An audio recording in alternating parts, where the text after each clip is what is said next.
Astăzi am avut o audiență publică, o audiere a acestui document strategic, cum este strategia dezvoltării economice a raionului Cahul la compartimentul apă și canalizare.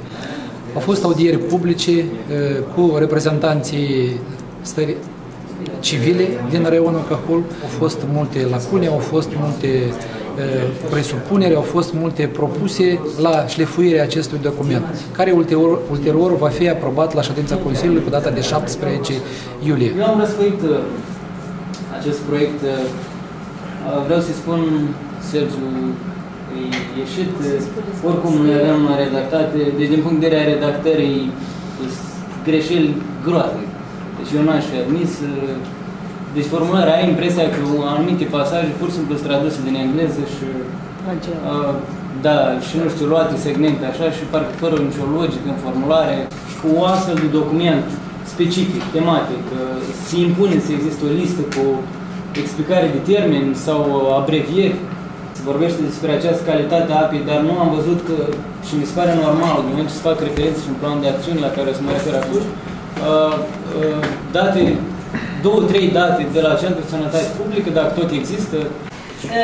Vreau să menționez că, de fapt, după ce vor fi colectate ideile și sugestiile participanților în procesul de audieri publice, va fi organizată o ședință a grupului de lucru, în care fiecare din aceste idei vor fi analizate și grupul de lucru va lua decizia. Va fi introdusă sugestia dată în strategia, deci propusă spre aprobare sau nu.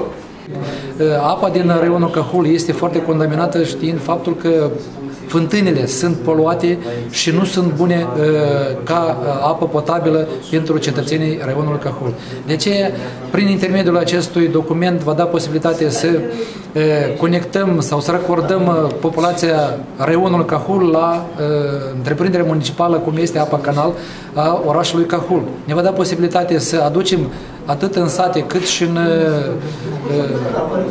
localitățile rurale a raionului Cahul să asigurăm cu apă potabilă anume cetățenii care au nevoie la ziua de astăzi de această apă pură și apă de calitate. Eu cred că odată cu apariția apei în localitățile rurale și cetățeanul se va simți puțin mai decent și va avea o viață mai ușoară.